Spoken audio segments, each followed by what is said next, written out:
Welcome back inside the Hall of Fame, y'all. We just chopping it up, talking about everything sports and entertainment and everything it's a lot going on in the wrestling world right now, man. I mean, everything is I don't know if it's the heat. This heat, there's 100-degree weather making everybody go crazy. You know, when it get hot, man, people, get antsy, get sweaty, air conditioning go out, stuff like that. When that kind of stuff happen, man, everybody want to hit the street and just do something. You know what I mean? So we got to talk about this Cash Wheeler situation. Arrested for aggravated assault with a firearm. You know That's what I mean? what it is. Yeah.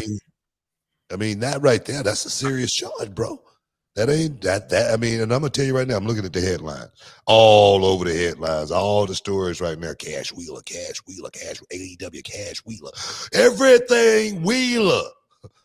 Hey, man, my thing is this. I don't know what the situation was. I was reading. I didn't actually find what the actual story was. Can you find? Can you? Well, I'll read. I'll read what we have, at least as much of the details as we have. This was coming from one of the sites. After being arrested by the Orlando Police Department on Friday morning, Cash Wheeler, real name Daniel Wheeler, faces one count of aggravated assault with a firearm. The Orlando Sentinel broke the story. According to county records, Wheeler was detained in circuit court following his arrest. Later this afternoon, he is scheduled for a hearing. On July 28th, a warrant for Wheeler's arrest was issued, and on August the 3rd, he pled not guilty to the charge through his attorney. In Florida, this charge is classified as a third-degree felony. FTR are the current AEW Tag Team Champions, and they're scheduled to defend their titles against the Young Bucks. Yeah, that's exactly what I'm talking about. It's not really telling any detail. As far as if he pulled a gun on his woman. You know what I mean? If it was a situation at the gas station, was it a road rage incident? No, we're not getting a whole lot of information there. You know what I mean? No. AEW, I'm trying to read this from the Orlando Sentinel, but they're giving me problems. They want me to subscribe. I'm not subscribing to the Sentinel. I'll tell you that. I'm trying to find it. AEW has been made aware of the charge, and we are closely monitoring the situation. Wheeler is fully, where did it say? But they're currently charged. Yeah, they're currently looking at the situation. Oh, here we go. At a hearing on Friday afternoon, it was revealed that Wheeler's arrest stemmed from a road rage type incident in which the wrestler was accused of brandishing a gun at an alleged victim. How did I know that? I would say, how did I find myself saying something like that? You reason why he down there in Florida, right? Yeah, Orlando. Yeah, DeSantis, he don't mind. Everybody can carry a gun. No, seriously. Not like our home state. I mean, just like here. I mean, seriously. I mean, just like here. I mean, where you could just carry a gun, and these are the situations that come from it. Just imagine if somebody got shot. You know what I mean? Got killed. You know what I mean? Over a road rage situation. That's why when I'm driving, man, I'm never in a hurry. If someone want to speed around me, I get out of their way. I let them go. But some of these drivers, they want to be in the fast lane, and you come up on them, and they just stay there. And they know you're behind them. But they want to play games. You know what I mean? Instead of just getting over, being kind, being courteous, because that is the fast lane. But people want to play games, and then stuff like that happen. But if you high strung, you can find yourself in a situation and in prison for the rest of your life or dead. Yeah. You know what I mean? Over something. Where you were just going down to the bodega to pick up a gallon of milk. A bodega for most people. You're using your Harlem Heat terms. Is your neighborhood store down the street. Yeah, drugstore. Not no drugstore. It's just a regular store. I thought it was like a corner store. A bodega is like a corner store. Corner store, yeah. Yeah. Necessarily have to be that's you talking like a drugstore, like you go and buy something, You don't call it the drugstore? No, I call it the corner store.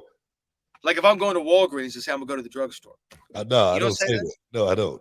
Well, that's because you grew up on 110th Street, so y'all say things a little bit differently over by Arnie's pool hall. Y'all are talking about the bodega. All that stuff was fiction. I'm gonna give me a slice. I just found out what a bodega was about 6 months ago. I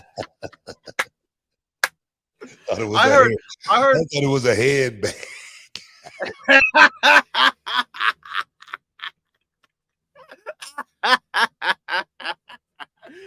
I got my bodega. I got my phone. I got I'm, my. I'm serious. That's what I thought.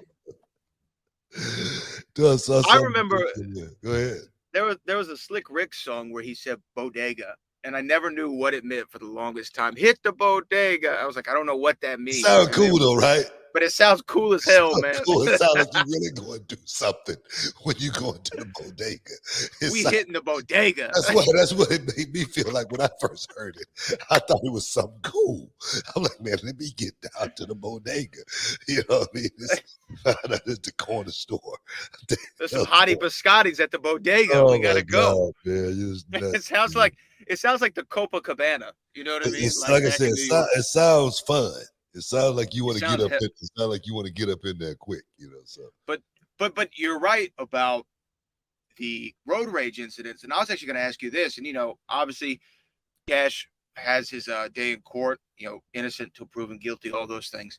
But like being on the road as a wrestler. I mean, especially during your era where you're working all these house shows, 300 dates a year. And most of those time you're on the road driving from town to town. It's under 300 and unless they'll fly you.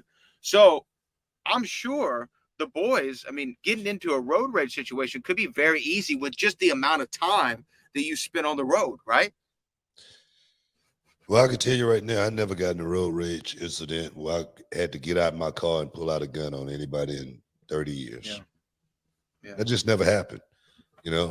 Just because there again, I'm not high strung and I don't have a gun in my car to where I want to, it bowls me and give me that power to where I want to just get out of my car.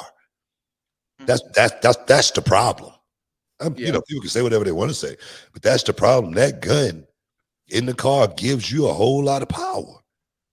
It does. You know what I mean? It makes you feel like you can, get out of your car and do something. And that's why he's charged.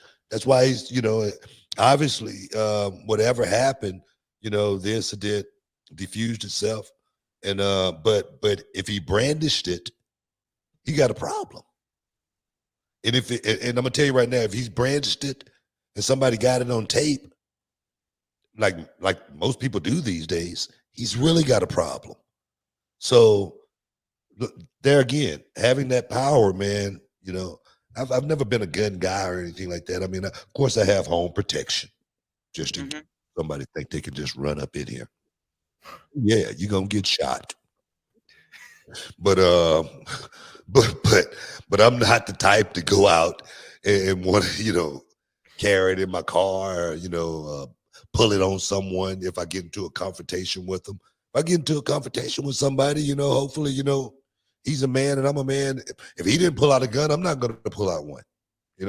If I do got one. Yeah. I think it's better to not even have one in the car. Yeah. Like I said, I'm not a gun guy either. I mean, I have home protection, as a wise man once said. And what happened if somebody come in the house? They gonna get shot.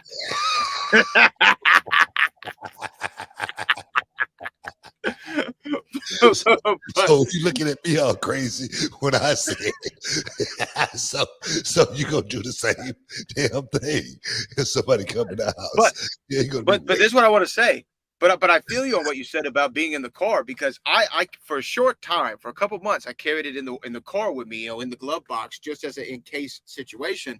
And I didn't like how it made me feel, to be really 100% honest. When I was in the car, I didn't like knowing that it was there, because it can change your psychology. It can change how you think and how you act. We got to take a break here in like a minute and a half. Let me give you a little story here. One time, I remember one time I went to McGregor Park. We used to hang there all the time. We used to go to McGregor Park all the time. And we used to hang on this one little spot. Well, it's like a little boulevard in the park, where all the cars come through, and then all the girls on one side and all the guys hanging out. And I remember this one day I went, and I had a pistol in both pockets. Okay, literally, had a little like a 22 and a 38, and I had a sweatsuit on. This guy rode through, and he had his girl in the car with him. He had the T-tops off, and then these gangsters, these bad boys ran up on him and just snatched his gold off of his neck, right? And I had on like about 10 chains, all platinum, silver, and I was wishing this guy would run up on me and take my chain.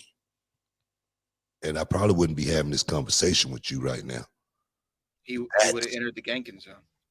Well, and I would have entered the prison system for the rest of my life.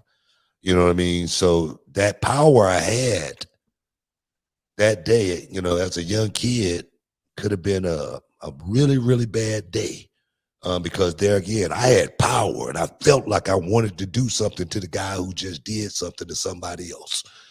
But, I don't know, what I mean? And I'm wishing, that was to happen to me, just so I can do something stupid. So you can use your power. Just so I can use like I say, just so I can do something stupid. We got to take a break. You're in the Hall of Fame. We'll be back in a minute.